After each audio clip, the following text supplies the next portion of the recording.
and informants under the veneer of religious outreach. Sources are saying that the management of the Kartarpur Sahib complex is under the Evacuee Trust Property Board, or the ETPB, a body historically linked with ISI operations. The replacement of the Sikh-run Pakistan Sikh Gurdwara Prabandhak Committee, or the PSGPC, with the ETPB has allowed Pakistani intelligence unprecedented access and control over pilgrim activities. Now, sources are further alleging that ISI uses this access to monitor and engage with pilgrims during religious congregations, particularly during langars, prayer services or rest periods. Now, through hidden cameras, listening devices and surveillance software embedded in public Wi-Fi stations, Pakistani agents reportedly are gathering data on attendees, their political views, emotional vulnerabilities and socio-economic struggles. Gurinder Singh Dhillonji is with us, former ADGP Law and Order, Punjab. He is with us. We should also have Ramneek Singh Mann joining us in a bit. But Gurinder Dhillonji, namaste, Jai Hind. Thank you for your time. Namaste, Jai Hind. Thank you for having me, Anand. So, how do we deal with this? Now, this is the input coming through. The Kartarpur Sahib corridor is a matter of religious pilgrimage. We can't go back and alter history, because had that line been just 1.5 kilometers on the other side, we wouldn't have had this problem also. But now we are faced with this issue.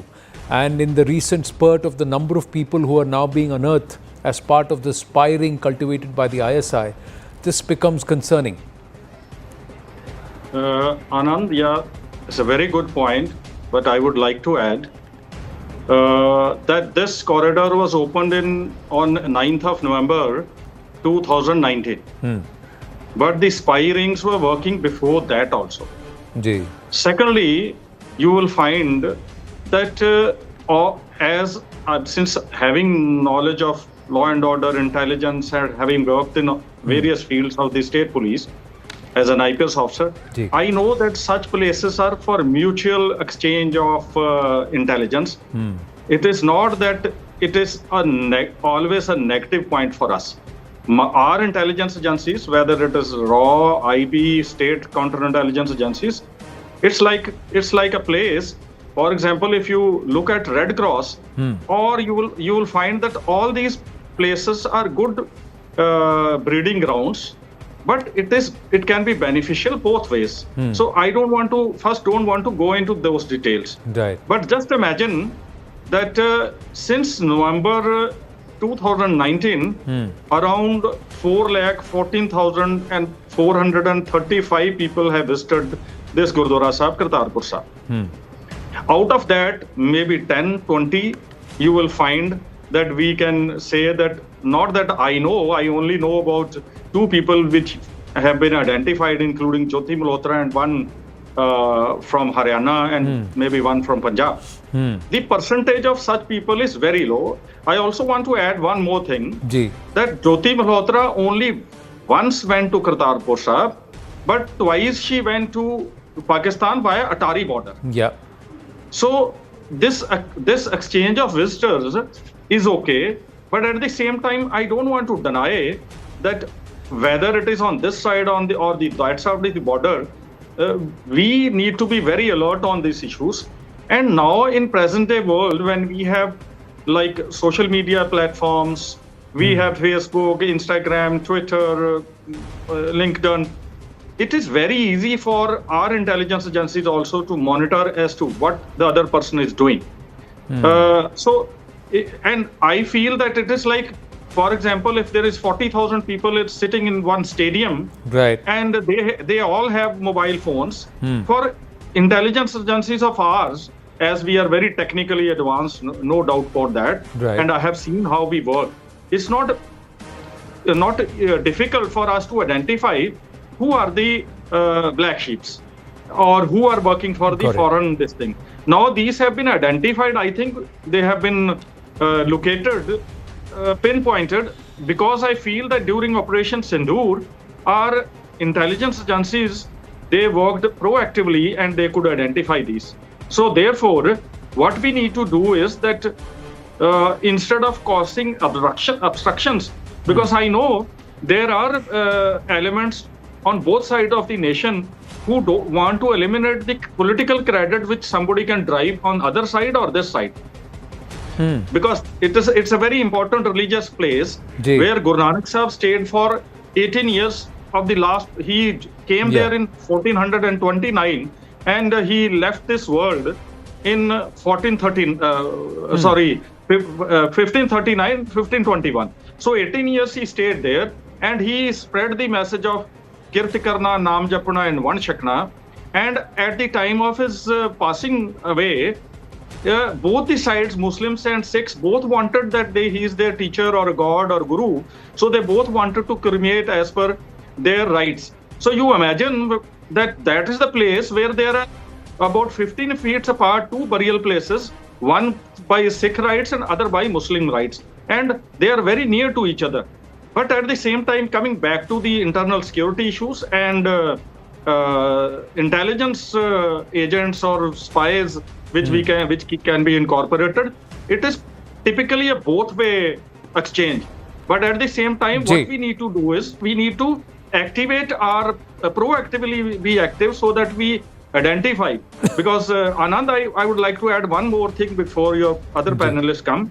That out of 5 lakh and 936 people who applied, 4,14,435 police visited. And now it is only intelligence agency can say how many of them were indoctrinated as the spies of the foreign agency.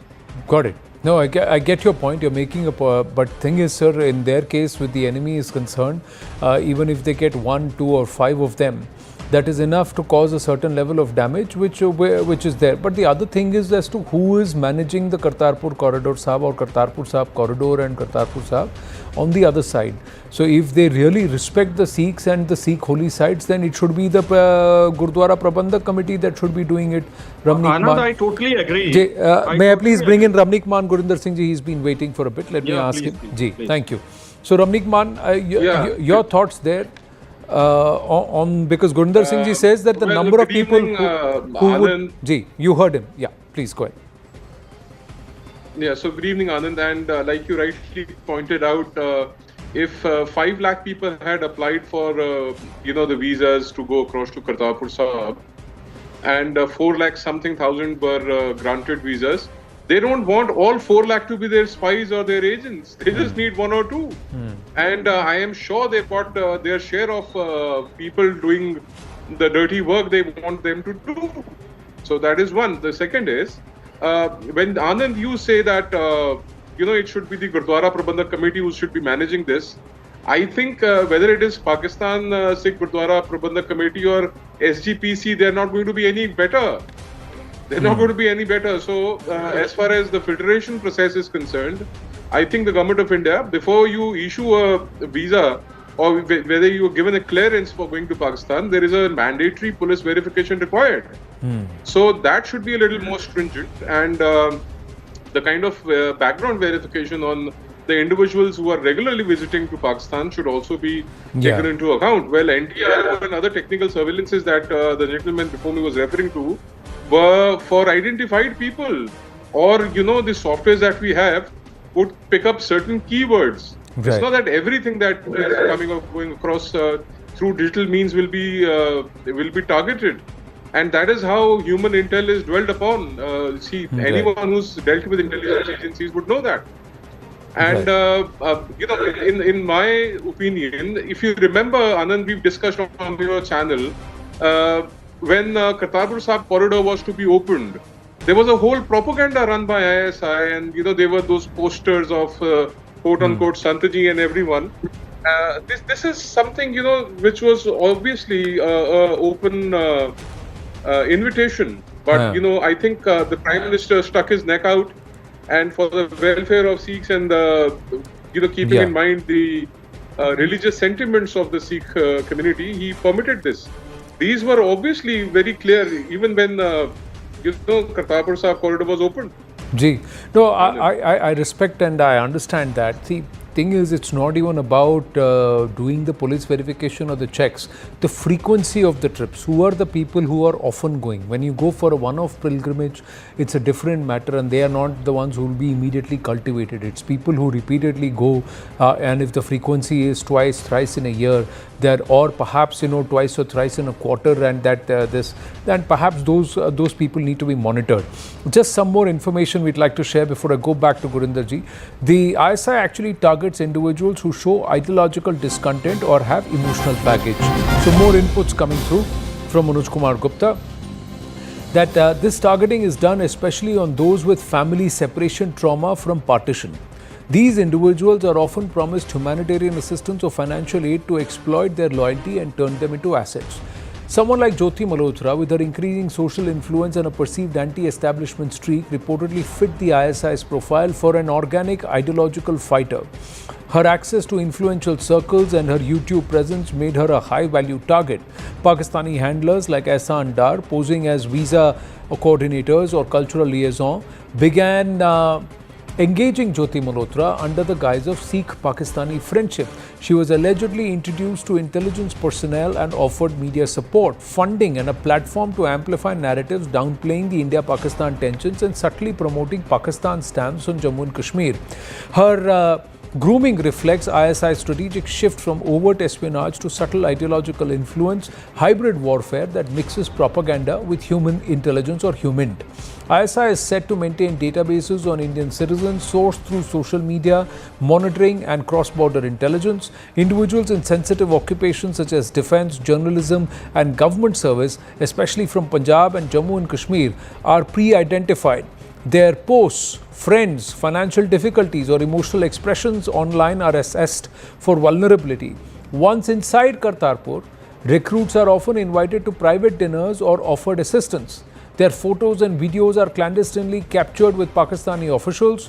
Material is later used as leverage. Some, like the student Devendra Singh Dhillon, were emotionally manipulated during their visits, later coerced into passing on sensitive information. And this is to communicate. Handlers allegedly instruct recruits to use encrypted messaging apps like Telegram or WhatsApp with pseudonyms such as Brother Singh or Gurpreet Kaur. These aliases are used to exchange location data, photos of military installations, on intelligence corridor activities. Of course, in 2019, Bharatiya citizen Vipin Singh was arrested for leaking Kartarpur corridor construction details and Indian Army movements in exchange for 10 lakh rupees. Now, these cases show a pattern of ISI leveraging religion, digital vulnerability and also monetary inducements to develop a network of ideological and strategic operatives. Indian intelligence agencies are also reportedly scrutinizing individuals like Harkirat Singh, a coordinator who arranges Sikh pilgrimages. Some coordinators are suspected of facilitating introductions between vulnerable pilgrims and Pakistani intelligence agents, either knowingly or under coercion. Gurinder Singh ji, your thoughts on this? You said that there is a modus operandi that's followed. Perhaps both sides do it. But we've got to be worried about what's happening within us. If there are enemies within, if there are people who are vulnerable, who are being cultivated, we've got to be careful. Yes, Anand, I totally agree that ISI and Pakistan military leadership, of course, they are working at one platform. What we need to do is we have to be very careful. As I said that out of the 5 lakh people, 4 lakh something visited, out of these you will find some are not granted permission and some don't go. So it's not that all are scrutinized in a manner which we need to do. We need to scrutinize more. But I tell you, there is no doubt that all the military installation data, though available these days on satellites, on Google Earth and other open source sources, but human intelligence is very important to corroborate it and confirm it, because that is always considered to be more valuable. What we need to do is that, see, when you apply, the list is, you have to apply about 2 weeks before you want to intend to go, and that list which is finalized by Government of India, it is shared with the Pakistan also, so they get the advance information about who people will be, who are the visitors who will be there. Correct. So basic, and there is one more point you will find that in Kartar Sahib, Gurdwara Sahib, it is not that important a point. There is a market behind Gurdwara Sahib where people are allowed to go. So even if we open the corridor, I feel that for the time being, that market area should not be, for Indian visitors, Sikh visitors should not be allowed to go there, because that is the place where the local people interact openly with each other, and that's a very important point to be covered. But at the same time, I do feel that our intelligence agencies, state, foreign, local internal intelligence agencies, and like the gentleman said, NTR, we have to be very careful. Instead of having I agree that instead of having negative approach, we shall have a proactive approach so that we can do the people visiting their verification, and also when they come back, their social media profile should be properly monitored. No, fair point that you make. It's not about trying to have a negative approach. It's about being cognizant of a possible threat and what the machinations of the enemy can be, and perhaps make people conscious that don't fall for anything knowingly or unknowingly. Ramnik Man, final comment before we move on. Ji. Okay, so let me state the obvious for you, Anand. Ladies and gentlemen, we are at war. We are at war with Pakistan not since 7th of May 2025, Operation Sindoor launch. We are at war with this ideology for a very long time, and with Pakistan per se from 14th of August 1947. And this will be so till such time this country, this nation exists. Now, coming back to where the gentleman was referring to, whether people will be allowed to go or delve into the market area is not for us to control, because once pilgrims are in Pakistani territory, it is for their agencies to monitor, and because they have a motive, they have a mind of turning brothers against brothers, Sikhs against Hindus.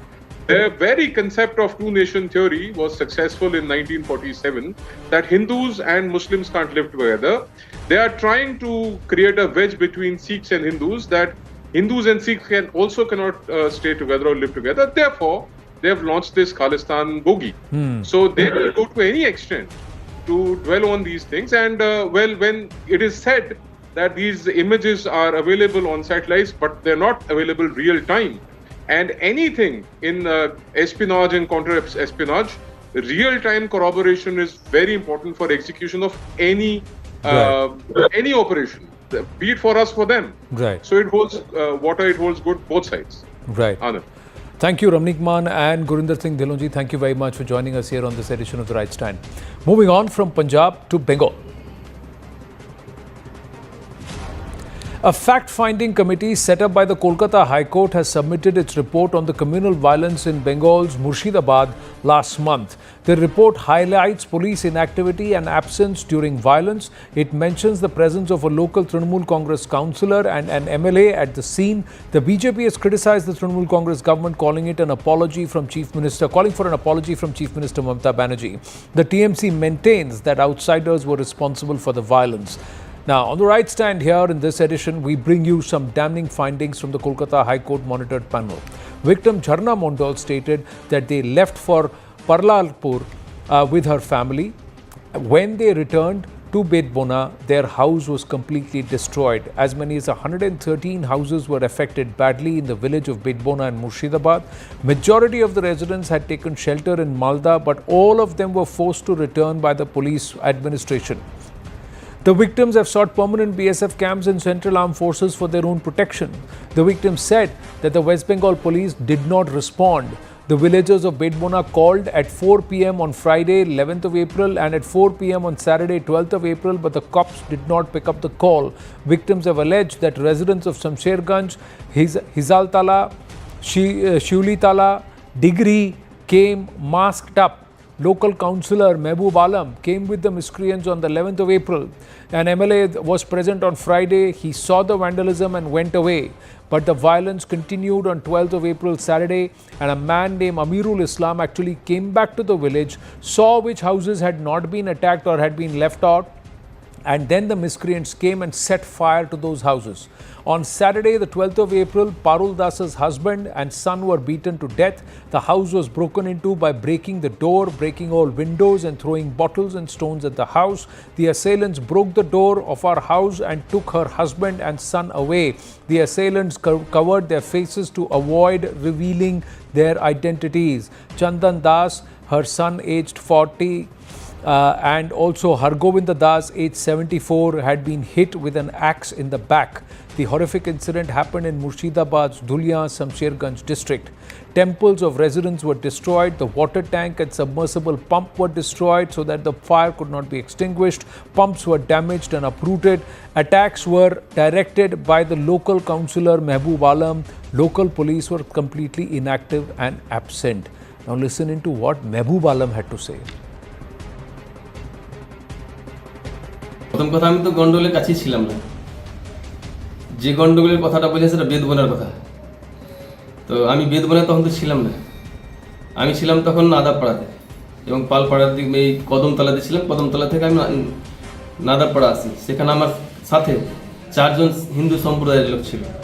এই word সভাপতি ছিল, booth সভাপতি ছিল এবং আরও 2 জন ছিল। এবং আমি যখন দেখি কিছু দুষ্কৃতী হাতে কিছু অস্ত্রশস্ত্র নিয়ে আসে, তখন তাদেরকে বাধা দিতে গেলে তারা আমার উপর চড়া হয়ে আসে এবং আমি প্রাণের ভয়ে সেই 4 জন হিন্দু সম্প্রদায়ের সেই 4 জনকে নিয়ে আমি নাদাপাড়াতে জোসেফ নাদাবের বাড়িতে আশ্রয় নিই। সেখানে জোসেফ নাদাবের বাড়ির পাশে 2টো কিন্তু হিন্দু সম্প্রদায়ের বাড়ি আছে, তাদের 2টো ফ্যামিলি সবাইকে আমি আগলে রেখে সে বাড়িতে রেখেছিলাম। এবং সেখান থেকে বারবার তৎকালীন ওসি শিবপ্রসাদ ঘোষ ওনাকে বারবার ফোন করলে উনি ফোন রিসিভ করছে না এবং একবার রিসিভ করেছিল, 50 বার ফোন করে একবার রিসিভ করার পরে বলছে দেখছি। তাতে প্রায় 4 ঘন্টা কেটে যায়, কিন্তু দেখছি ছাড়া আর কোনো সহযোগিতা পাওয়া যায়নি সেই প্রশাসনের কাছে। न्यायालय द्वारा गठित एसआईटी की रिपोर्ट आने के बाद पश्चिम बंगाल की तृणमूल कांग्रेस सरकार की हिंदू विरोधी निर्ममता अपने पूरे विद्रूप रूप में सामने आती हुई दिखाई पड़ रही है। मुर्शिदाबाद लेकर बीजेपी डार्टी पॉलिटिक्स कर रहे हैं। ये जो रिपोर्ट है ये कंप्लीट है या नहीं है, ये हमारा लीडरशिप एनालाइज करने के बाद हम लोग बताएंगे। जब राज्य की पुलिस पीड़ितों के फोन उठाना से इंकार कर दे और हत्यारे सत्ता के साए में पनपे, तब वह राज्य संविधान नहीं तालिबान तंत्र से चल रहा है। ये समझ लेना चाहिए। ये बंगाल जहां मॉडर्न जिन्ना ममता बनर्जी का राज आज तालिबानी राज्य बन चुका है। ममता बनर्जी के बंगाल में अब हिंदू होना ही सबसे बड़ा अपराध बन गया। Mehboob Alam, he has denied and he is saying that he was not there, and that he also said that where there was this kind of a violence or the riot was taking place, he actually went to help the people there in that situation, but he himself says that he was chased and attacked by people. Radhika Khera, national spokesperson of the BJP, is with us. So is Professor Manojit Mandal. My namaste and Jai Hind to our guests. Viewers, before we go across to them for their comments, CNN News 18 is in possession of the 13-page report, just looking at some of the highlighted portions. Now, have a look at this. This is dated the 27th of April 2025.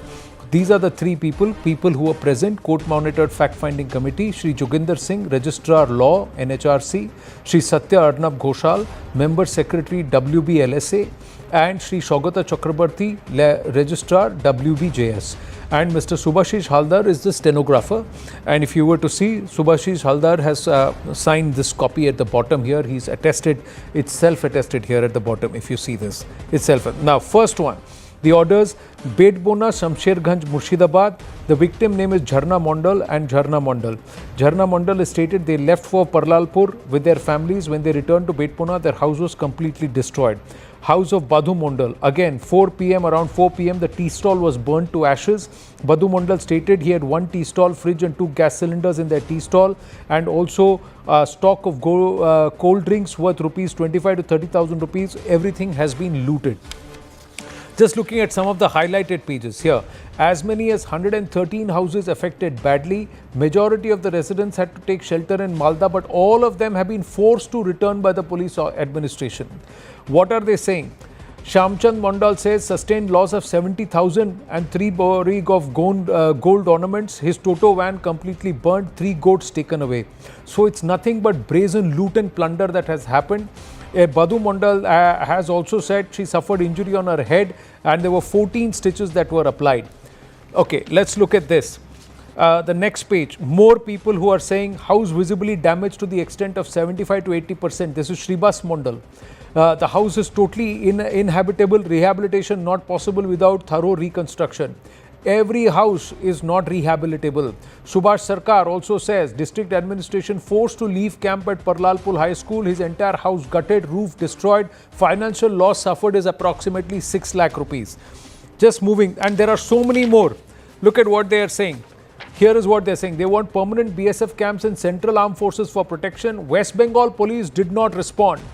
Villager of Betbona called 4 p.m. Friday, 4 p.m. Saturday. Police did not pick up the call at all. It was not heeded. There are so many other people. Just reading paucity of time, what are they saying? Residents of Samsherganj, Hizal Tala, Shiuli Tala, Digri came masking up their faces. Local councillor Mehboob Alam came with the miscreants on 11th April. MLA also present on Friday. He saw vandalism, went away, but violence continued on 12th, that is Saturday. Man named Amirul Islam came back to the village and saw which houses were not attacked, and then the miscreants came and set fire to those houses. So this is single-handedly targeted. More losses of 10 to 12 lakh rupees, etc. I just want to bring your attention to the latter pages. This has also been highlighted here. Look at what this lady Asha Mondal is saying. She said miscreants looted her gold ornaments and furniture. Affected persons of Betbona are, and this whole names have been given. Miscreants cut off water connection so that fire cannot be extinguished without water. Then they say the miscreants have burnt all the clothes in the house with kerosene oil, and women of the house had no clothes to cover their body. This is the brutality, barbarism that's been meted out, and there is a clear political connection. Now, what else are they saying? Grocery stores, Narayan Chanda Mondal says, grocery stores, hardware shops, electrical and textile clothing stores have been destroyed. Essential documents destroyed. This is, location is Dhulian, Shamsherganj. This is where it is coming. Temples of those residents also destroyed. Water tank, submersible pump destroyed so that fire could not be extinguished. Pumps were damaged and uprooted. This is pre-planned and well thought out. Every single act and move was planned to the T to ensure total, absolute, maximum destruction. And police station located 300 meters away from the area.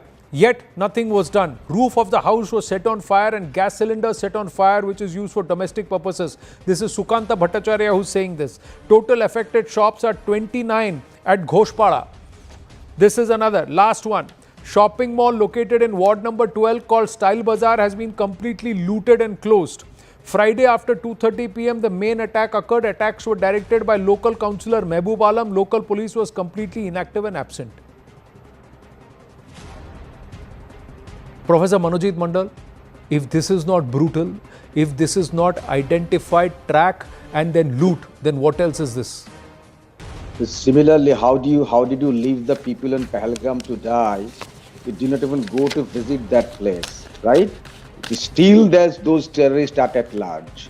There too, the Hindus were targeted specifically, and a complete humongous failure on the part of the government of India and the Lieutenant Governor of Jammu and Kashmir, right? Here, within 24 hours, the things were under control. Nobody is denying that the violence did not take place. The person that you are referring to, Mehboob Alam, you showed his interview. He said that I was not even there. Who are these people making the report? You want me to believe National Commission of Human Rights? I mean, the person who is leading this quote-unquote fact-finding committee is from National Human Rights Commission? Oh my God, do I need to believe him? Is BJP's commission? The police of West Bengal took action. 180 people were arrested, including the killers of that very unfortunate death in the family, of Das's family. And still you are playing politics with this BJP? Shame on BJP. We are not playing politics with Pahalgam attack. We are supporting the government shoulder to shoulder. There must have been failure. And that's why the police, local police officer, the sub-inspector, the officer in charge of the police station, he is placed under suspension. Disciplinary proceedings is going on. Two other police officers also been closed. What have you done for the brutal attacks in Pahalgam? Not a single head is rolling now. Now the quote-unquote war is over. At least take action. Mamata Banerjee government took action, police took action, things are under control. And this report is saying the people who fled to Malda, they were forced by the police to come back. Everything is in media, Mr. Anand. They are coming back to their home, respective homes spontaneously. The MP of Trinamool Congress, he went there along with the team. He went to Malda and brought them home. And this report is saying these people fled home and they were forced by the police to come back home. And we want me to believe in this report? This is a sham report. Sham report by a committee which is headed by politically motivated people. Okay. Believe in the police report. That's the proper agency to investigate into. If the court feels so much, please ask the police. Court must talk to the police and investigative agency, not this fact-finding committee, which is a sham. Okay. In one breath, you have equated Pahalgam to Murshidabad. Thank you for doing that, because at both places Hindus were singled out. But in one breath, you have equated. I did not interrupt. No. I did not interrupt you. I did not interrupt you, Professor Manojit Mandal. Please extend the same courtesy to me. I did not interrupt you. Yes. Please, I give you your full say. Now let me just say my piece. Pak-backed terrorists, act of terror by the enemy, that is a different neighboring nation. You have equated that with locals of Bengal who have a political affiliation with the ruling government. That's the other part. That you may have your own reasons to say whatever you said. The third part is that Mehboob Alam did not say when he was not there. Very clearly, Radhika Khera, in this it is mentioned that he was there on the 11th, but there is no mention whether he was there or not on the 12th, but it was under his instigation. That is what multiple eyewitnesses and locals have named him from different places. They could have named anybody else, but the councillor has been named. Report is saying the councillor, the eyewitnesses have named. The other thing is, there are other eyewitnesses also. I'm asking Radhika, 1 minute. The other part. This is a huge list of witnesses, not one or two people. The 13 page has at least 30 to 40 eyewitnesses. This report is not credible at all. We must go by the law. The courts have. Agency, 1 minute, please don't heckle me. I did not. I'm not heckling you. No, you are. I am not. You're not. I am going to Radhika Khera. I am going to Radhika Khera. I am not coming to you, Professor Manojit Mandal. I am just saying my piece, and then I am asking Ms. Radhika Khera to respond to your allegations. The viewers, please no. No, you don't need to heckle me. It's not going to work, Professor Manojit. Let's not do that. I'm not heckling you. Let's not do that, please. Let's not do that. I'm defending my state. Let's not speak over each other, please. Can we have some civility and decorum? I am not raising my voice. I'm just making a point. Viewers, please note, the Kolkata High Court has passed adverse comments not against the BSF or the CRPF, but the Bengal police. It's not one. Even in the cases of Sandesh Khali and some other events which have happened in the last 3-4 years. What about in Sandesh Khali, Mr. Anand? Who is investigating Sandesh Khali? What is the outcome of Sandesh Khali investigation, Mr. Anand? The courts have passed adverse reactions. What has happened to Sandesh Khali, Allow Mr. me to Anand, now? allow me to make my point. You are not going to heckle me like this. The more you do that, the more the viewers will find you guilty, sir. The more people. What I am trying to say is, hear me out. The courts have passed adverse note on the police and its conduct, West Bengal police and its conduct, not on the central forces. And this has been done multiple times by the courts itself, and the inability in action. Even in the case of the teachers scam, it's the West Bengal administration and the West Bengal police that have been questioned, and at multiple times. So, if Mr. Manojit Mandal and Professor Manojit Mandal decides to place faith on the police that itself has tarnished itself in its conduct and has had adverse reaction passed on multiple cases, and its own conduct questioned by the courts, then that is Professor Manojit Mandal's defense. Viewers are well within their rights whether to trust you, believe you or not. Now, Radhika Khera, the other claim here is that they were forced. Mr. Professor Manojit Mandal says a local MP went to Malda, got those people, brought them here. They are saying the cops did not allow us to stay in Malda. They just held us back. And what are they going to come home to? 80% of their homes gone. And what's the compensation that's been announced? Not that the homes will be rebuilt. A few thousand rupees for few lakhs and their lifelong worth of earnings gone and looted and gone. So that's what's happening. Yes, Radhika Khera, please respond. Now, Professor Manojit Mandal, don't do this, please. Please don't do this. You are an educated person, you are an academic, and I know you very well. You are not devoid of civility. So please don't do this. Please don't do this on this debate. I will not encourage it. Please don't do this. Please don't do this. Yes, Radhika Khera. Yeah, I remain quiet and listen to what Mr. Mandal was saying, and I expect the same out of him, and he can contradict me whenever he wants later. Now, what happened in Murshidabad wasn't just a riot. It was an orchestrated act of ethnic cleansing executed under the patronage of Mamta Banerjee and her party.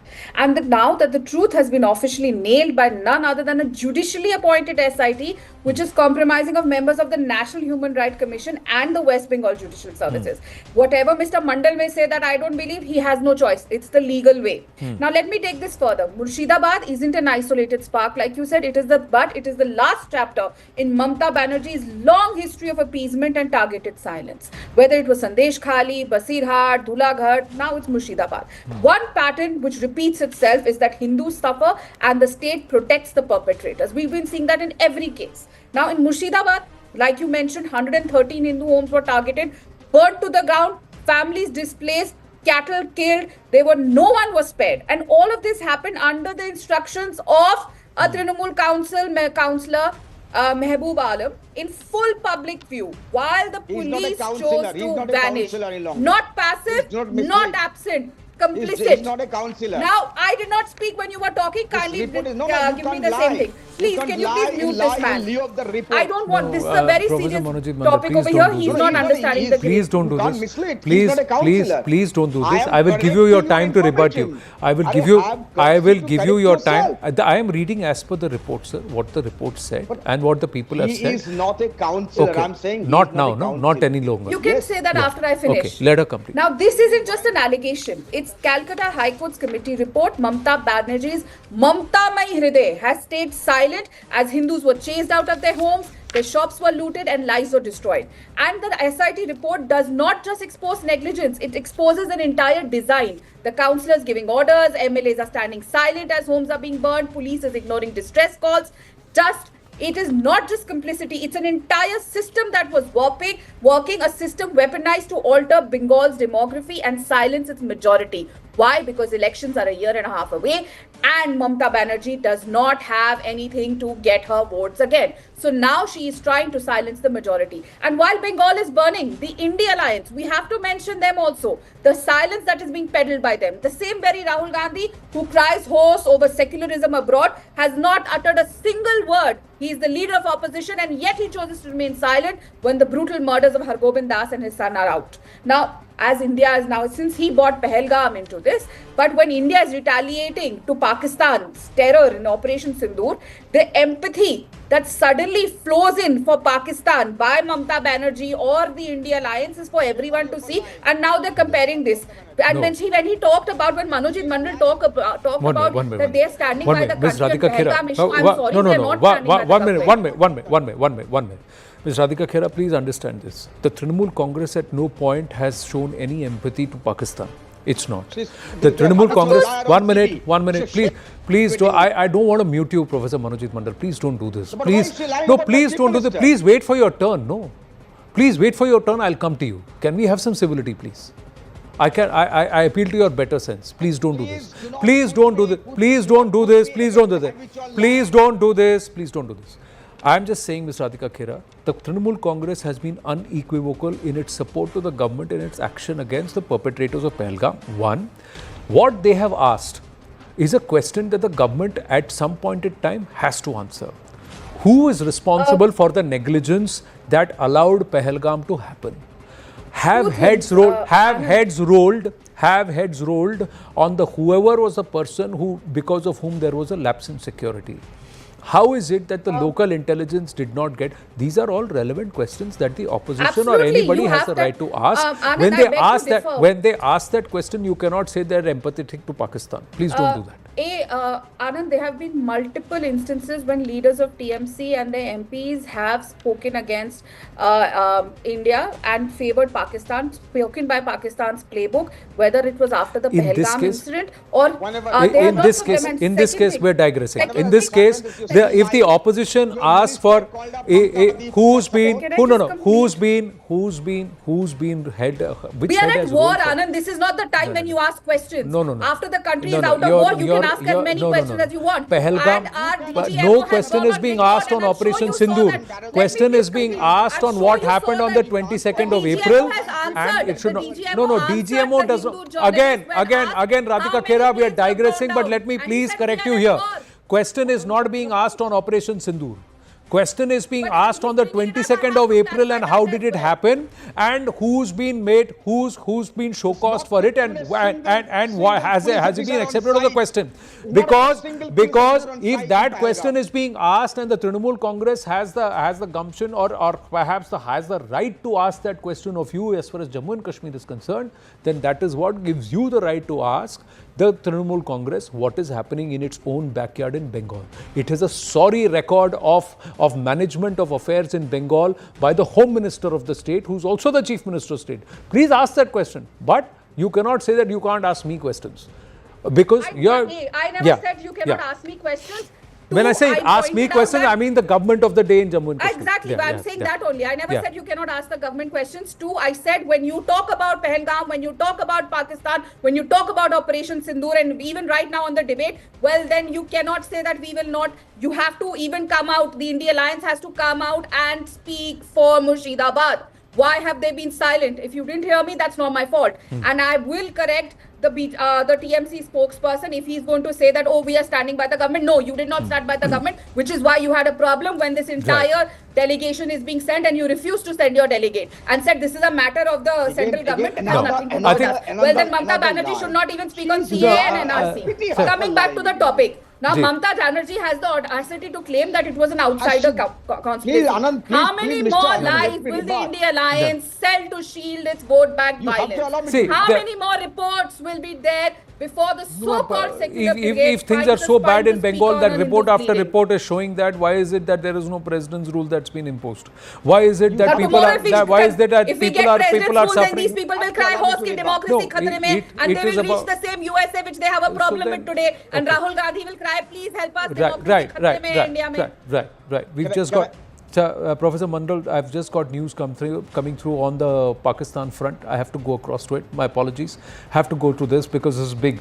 The government of Bharat has now declared a Pakistani official working at the Pakistan High Commission in New Delhi persona non grata. Another person who's now been declared for indulging in activities not keeping with his official status in Bharat. The official has been asked to leave the country within 24 hours. The Charge d'Affaires Pakistan High Commission was issued a démarche to this effect today. He was asked to strictly ensure that none of the Pakistani diplomats or officials in Bharat misuse their privileges and status in any manner. Another staff member from the Pakistan High Commission has been declared persona non grata within 10 days. Danish was declared persona non grata on the 13th of May, and now on the 21st of May there is another individual. Yes, Siddhant, who is this person and why has this step been taken? Yes, Anand, we have been told, in fact, this is a release which has come from Ministry of External Affairs, and it says that he is a Pakistani official working at Pakistan High Commission in New Delhi. He has been declared persona non grata for indulging in activities not in keeping with his official status in India. In fact, Charge d'Affaires of Pakistan High Commission was issued a démarche to this effect today, and the Charge d'Affaires have been told by the Indian side to strictly ensure that none of the Pakistani diplomats or officials in India misuse their privileges and status. This is the second case, Anand. The first one was Danish, who was running an espionage racket in the country, network in the country, which was busted by Punjab police. He has links with Jyoti Malhotra and others who also got arrested. Now, as far as this person is concerned, he is also has been asked to leave India on the similar grounds. Perhaps we have been told that the case is similar. Now, is he directly, connected to the same espionage racket, or he was involved in some other activities? Perhaps it's something for which we require more time to figure out from our sources in government. Right. Thank you. Thank you for your inputs. Now we got multiple developments that are coming through. Another one is that CNN News 18 has accessed the exclusive details of the Indian dossier to Indian delegates visiting countries. The dossier actually, Pal Mehta is getting us these details. So let's just quickly do this and then move on. We should have the former ADG BSF PK Mishra ji to join us on the Maoist wipeout. But before that, just taking this, the dossier actually runs 150 pages. From India-Pakistan relations to India's fight against terror. All of this finds mention in the dossier.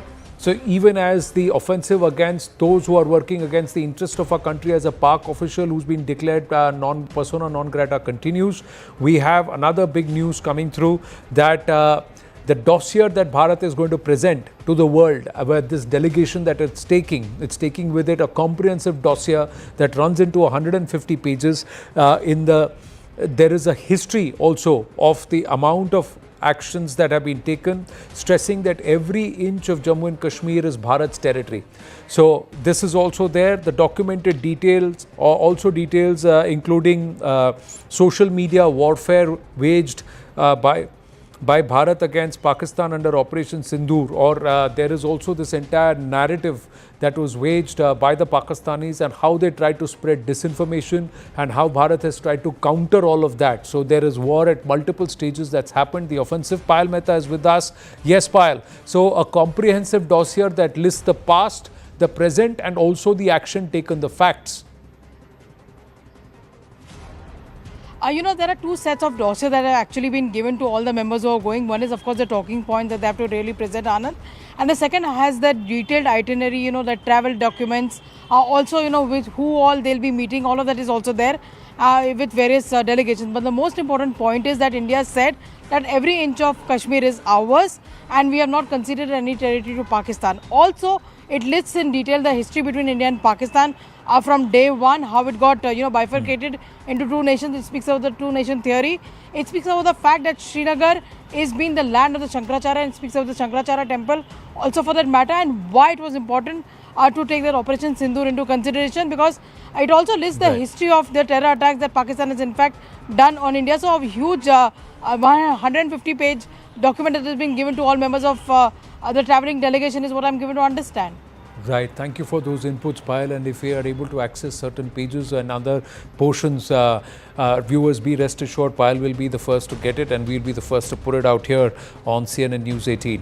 Limited time, but this is an important development and we must cover this. At least 27 dreaded Maoist Naxals have been killed in an encounter with security forces in the Madh region of Narayanpur district of Chhattisgarh.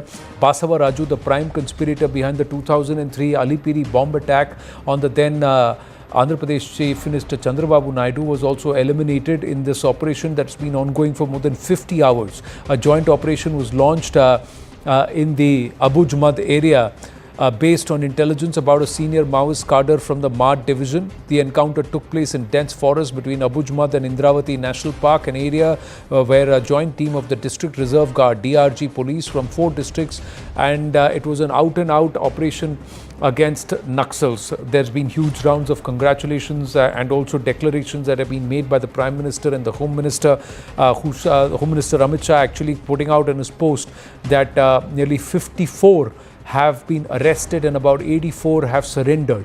So it's perhaps the biggest and most comprehensive operation with a commitment to wipe out the Naxal footprint from Bharat by the 31st of March 2026. Let's go across. We put out those details on the screen even as Dr. PK Mishra, former ADG BSF, is with us. Namaste, sir. Thank you for your time. We have limited time, but I'd like you to explain how comprehensive and how big this is. You've also written on Maoism in our country. And this has been a long struggle. There was a time this entire red corridor stretched multiple states and it was only spreading.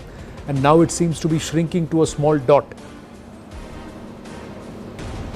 Yes, Anand, I can well tell you, congratulations to the DRG district forces of 4 district forces who have done marvelously well in operation. Earlier, they did extremely well in Black Forest and then also in Black KGH, and now this operation which continued for 3 days in Abusmar and Dantewada area, particularly Indravati Park area. This is a dense forest and hilly terrain, and they continued with full field intelligence, and they get out that area. Of course, they had the information and intelligence that Basavaraj is there, who was General Secretary of CPI-M, who took over from Ganpati. He is from, in fact, he belongs to Srikakulam, and he was the divisional commander of Southern Bastar. He himself was the leader there, and having so many Naxalites. And what I came to know, though they have confirmed 30 were dead, but I think that will increase the deaths of Naxalites will increase to 34 in numbers. And see, this man who was there, this Basavaraj, he has the bounty on his head for 1 crore, and his name was, I will tell you his name was Prakash also, and he was known with 4 names also. And I can tell you the way that if the intelligence it came and the way the DRG boys, they get out that area. I have seen those areas in Abusmar area, fantastic, and this operation is exactly like in KGH Hill, Karigura Hill, where they killed 31 militants, and about 120 bunkers were demolished, and they had their hospitals, they had their logistics for 2 months. And this particular operation is really exactly like that. And I'm telling you, of course, operation casualty is agreed. We lost one of our informer, and one of our DRG boy was injured also, but he is stable now. He was immediately evacuated to hospital. But it is all confirmed that it is such a good news that definitely Chhattisgarh, it is not for 31st March 2026 we have to wait. Like Honorable Home Minister, he has decided that by 31st March 2026, I am very sure in Chhattisgarh, Naxalism will end on 31st December 2025. It will not go ahead the way operation is going on, the way coordination is going on, the way field intelligence is coming, the way technical equipments are being taken, the way intelligence is gathered from other sources also, and the drone facility and helibound operations are being carried out. Really beautiful way they are operating. And you see, in the area, if somebody has gone to Abusmar, he will only come to know what dangerous terrain it is. But these boys are really fantastic. They were there for last 3 days, like earlier in KGH. They were there for about 21, 24 days they operated. Here in 3 days they were successful. They have killed Basavaraj. In fact, the leader has gone. Absolutely, Srikakulam leader, he has gone. Bastar leader has gone. Now nobody is there to lead them in Chhattisgarh. Chhattisgarh is there without any Naxalite leader, and credit goes to my Jawans. Really salute to them, and salute also to their training. Yes, absolutely, and also to their steely will that they have got onto a task and they've completed it. No doubt. And salute to those brave hearts who've lost their life, and condolences to their family. But let's hope that they continue on this operation casualty allowed. Dr. Mishra, we'll talk about this at length very soon. I have to wind up. I've run out of time at this point. Thank you so much for joining us and giving us perspective. On that note, we're going to wind up this edition of The Right Stand. Thank you for watching. Namaste.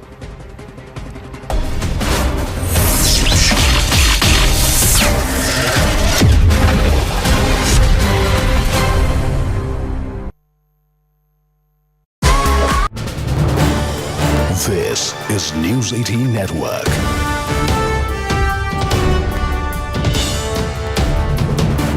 India's largest news network. Minister Amit Shah had also congratulated the forces for the anti-Naxal operation that have been taking place not just in Chhattisgarh but also Telangana. But remember, today is very critical when it comes to the gun battle that's taken place. Anshul joins me on the phone line. Anshul, take us through what the Prime Minister's greater message is, A, and B, how historic this operation will be and how it will go down in the annals of history as far as today's anti-Maoist operation is. Definitely shows the importance of this entire operations that have been carried out by our security forces. And remember, this is not just a one-day operation. This is almost after a battle of 3 decades that for the first time, our security forces has been able to reach to the heads of these Naxals, the people who plan and plot these dastardly attacks on our security forces. and for the first time that we have been able to reach and get their heads back. So this is definitely a big success for our security forces, and that is what the Prime Minister and even the Home Minister wants to say, because the magnitude of this entire operation is something that is very notable. Talking about this specific operation that was carried out, in fact, the preparations for this operation was going on for more than 3 weeks. Specific intelligence inputs were collected that most senior leaders of the Maoist groups will be collecting over here in Narayanpur for a very important meeting, and it is at that point when all these leaders reached over there that our security forces brought in the element of surprise and carried out this entire encounter, in which 27 Naxalis have already been killed, including the top head of the Naxals, Baswaraja, who was a very dreaded Naxal operating out here in our country. The 70-year-old man was actually involved in the Kachorili blast that happened in 2019, and since then a massive manhunt was launched against him. In fact, the government had announced a prize money of ₹1 crore on his head. A bounty of 1 crore was in fact announced on his head. So definitely this is a massive success, and very a movement which is not only very historic, but a movement which will make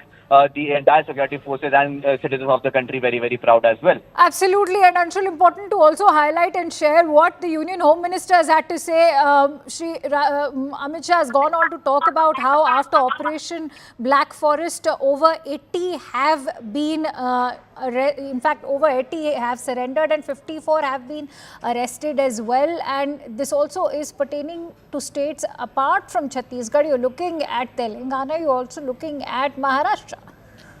Well, definitely, this is very historic and a very big very big move, because if you see the manner in which this entire operation is being carried out, especially from the last 6 months, and the focus of the government has been very clear that India should be Naxal free by 31st March 2026, and that is the reason why such massive operations are being launched. Remember, a very important point to note over here as well, that even during Operation Sindoor, when the top bosses of all our security forces were actually involved in negating the threat that was incoming from Pakistan, the top officers of CRPF, the DG of CRPF was still stationed in Chhattisgarh, making sure that the Naxal operations that are underway, that should not be hampered in any way or any manner. 57 Naxals have already surrendered in this operation itself. A few days ago, another massive operation was carried out, in which our forces stayed in the hills of Chhattisgarh for more than 21 days, and in that as well we were able to neutralize at least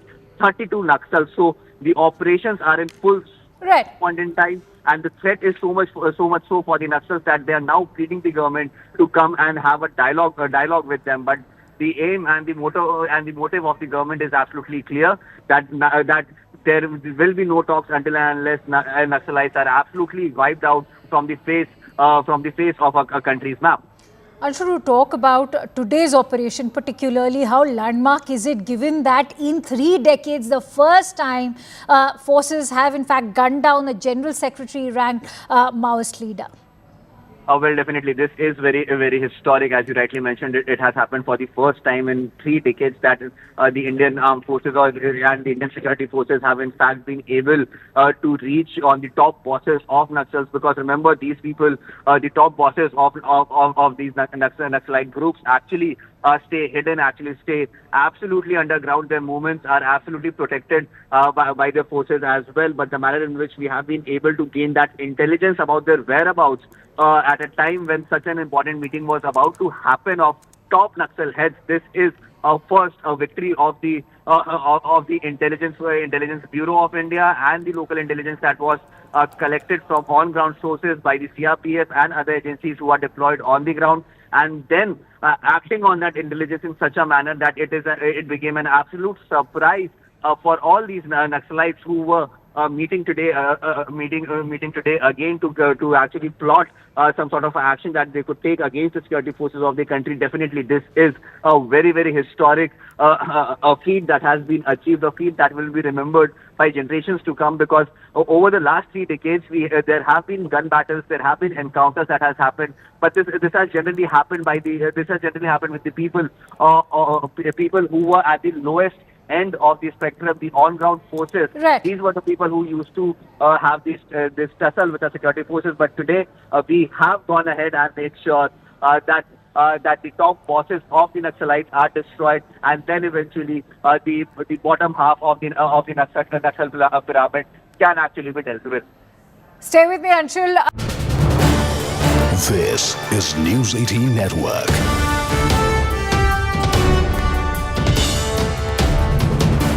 India's largest news network. Minister Amit Shah had also congratulated the forces for the anti-Naxal operation that have been taking place.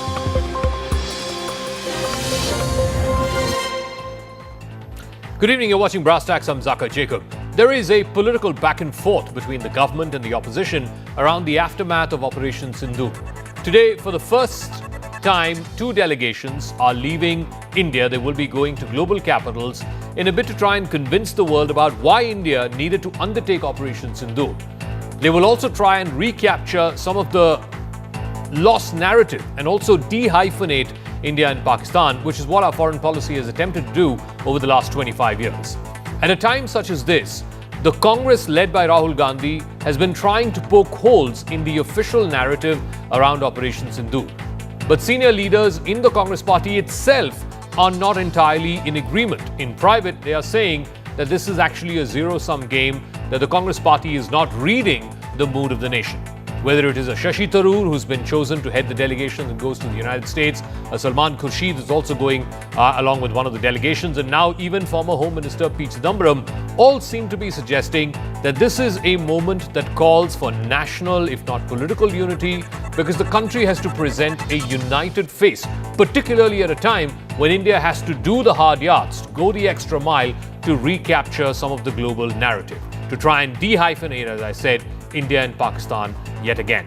Let's first bring you a snapshot of all the various political reactions that have been coming in and whether or not the Congress party